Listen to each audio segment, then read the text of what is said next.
বলে দিল্লি থেকে দেখলেন সম্রাট আকবর দেখলেন, তাই তো আমি ক্ষমতায় থাকাকালীন হিন্দুরা বৃন্দাবনে প্রদীপ প্রজ্বলন করবে আর সেই আলোয় আমাদেরকে পথ দেখতে হবে, এটা হতে পারে না। ওই রাত্রিবেলায় সৈন্য সামন্ত গোলা বারুদ দিয়ে ওই মন্দিরে আক্রমণ করলেন, প্রদীপকে লিভিয়ে দিলেন।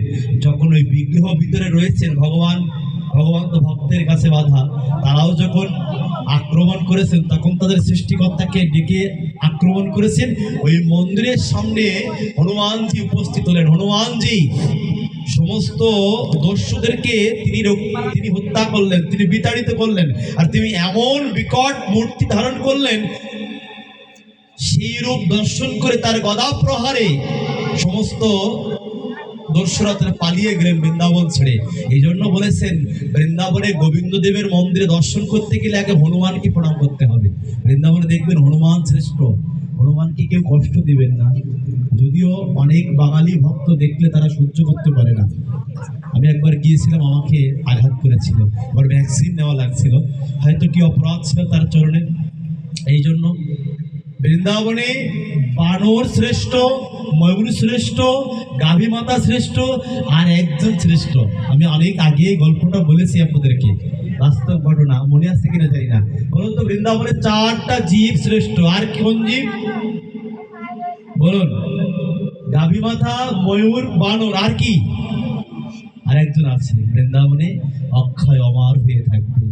তুমি থাকবে না, আমি থাকবো না, বৃন্দাবন থাকবে যতদিন, মন্দির যতদিন থাকবে ততদিন পর্যন্ত চন্দ্র সূর্য গ্রহ নক্ষত্রের সাথে সাথে এই 4টা জীব বৃন্দাবন থেকে কোনোদিন সরে যাবে না। বরাহনন্দন শুকর তিনি বৃন্দাবন ছেড়ে কোথাও যাবেন না।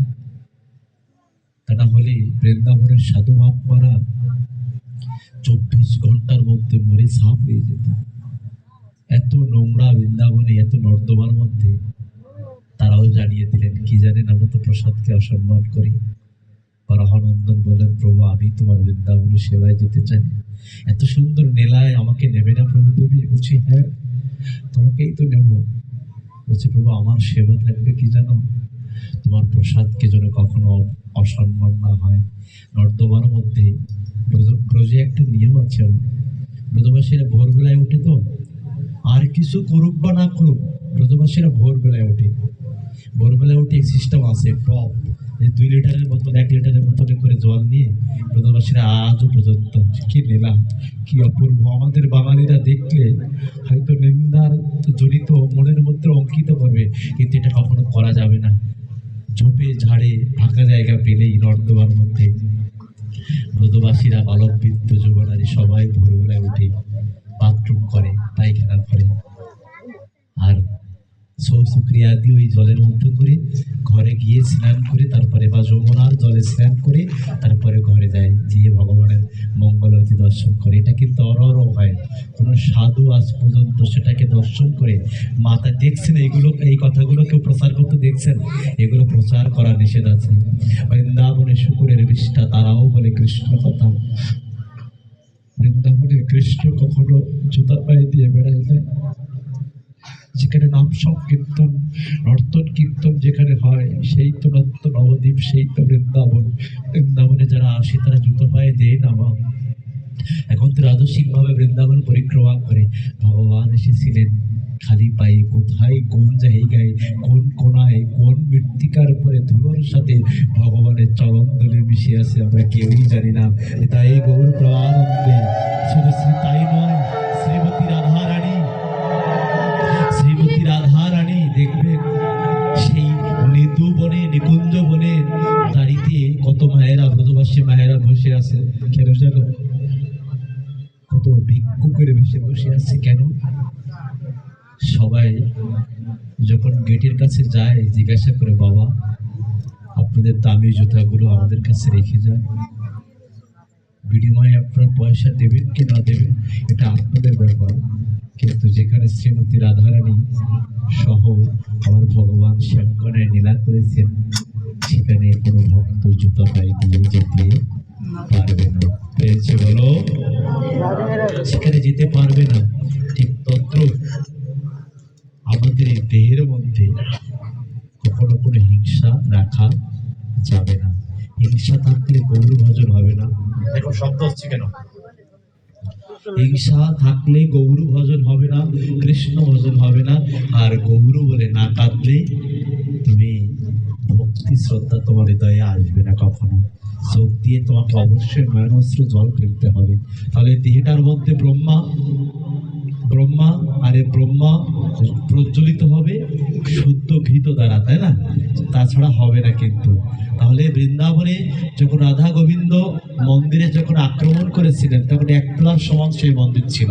তখন বলেছিলেন, গোবিন্দদেব বললেন যে কোনো ভক্ত যদি বৃন্দাবনে সে আমাকে প্রণাম করতে আসে, সর্বপ্রথম আমার ভক্ত হনুমানজিকে প্রণাম করবে, তারপর আমাকে দর্শন করবে, তা নাহলে আমাকে দর্শন তার বিফলে চলে যাবে। ঠিক তদ্রূপ অরঙ্গদেব যেমন মন্দিরে আক্রমণ করে ভেঙে দিয়েছিলেন, একতলার সমান ছিল, ঠিক ভুবনেশ্বর ডিস্ট্রিক্ট কর্ণাটক নামে সেই জায়গাটায় সমুদ্রের পাশে অন্তত 520 বিঘা মতো জায়গা নিয়ে সে মন্দিরটা করা। আর মন্দিরটা সাধারণ নয়, অসাধারণ মন্দির। কেমন জানেন? মন্দিরটা যেমন আমরা রাস্তার পরে সমান জায়গায় আছি না, এরকম জায়গা থেকে আরো 4 হাত 5 হাত নিচে মন্দিরটা। সাধারণ মৃত্তিকার থেকে রাস্তাঘাট থেকেও এই মন্দিরটা অনেক নিচু। এমনভাবে কলাকৌশল করে মন্দিরটা নির্মাণ করা হয়েছে।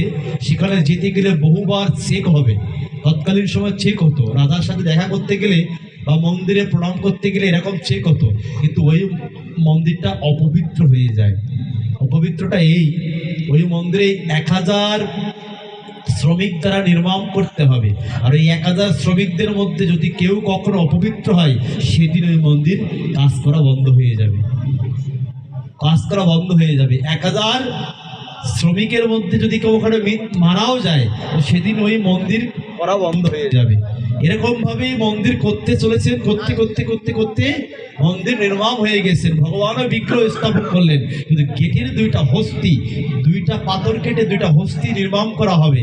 সেই সময় অকালে মৃত্যু হলে একজন বালক মন্দিরের চূড়া থেকে পড়ে মারা গেলেন। বলেন এই মন্দিরের নির্মাণ এখানে সমর্পণ, আর কিছু হবে না। সেই মন্দিরটা যেখানে ওই হস্তির নির্মাণ করতে গিয়ে যতটুকু করেছিলেন ঠিক ততটুকুই রয়েছে। ওই মন্দিরটা সম্পূর্ণ একটা রথের পরে তৈরি করলেন। যাই হোক, তারপরে থেকে ব্রিটিশরা গোলাবারুদ দিয়ে পিছন দিয়ে আক্রমণ করলেন। ভগবান তো আছে পূর্ব দিক বেরানো, ওই মন্দিরটা খালি পশ্চিম পুতায়, ওই পিছন গেল পশ্চিম দিকে। আর ভগবান সূর্যনারায়ণের মন্দির মুখ ছিল পূর্ব দিকে। পিছন দিয়ে এসে গোলাবারুদ দিয়ে মানে ভোম দিয়ে আঘাত করা হয়েছিল। মন্দিরের এক সাইড ভেঙে যায়, আর সেই পিছন থেকেই ম্যাগনেটটা নিঃসরণ হয়ে যায়। নিঃসরণ হয়ে যাওয়ার সাথে সাথে ওই বিগ্রহ নিয়ে যখন চলে যেতে চায়, তখন পান্ডারা, পুরী থেকে পান্ডারা এসে সেই বিগ্রহ আর দিল না, ম্যাগনেটটা নিয়ে চলে গিয়েছিল। সেই থেকে ওই মন্দিরকে অপবিত্র বলে ঘোষণা করা হলো। এই মন্দির আজ থেকে অপবিত্র মন্দির।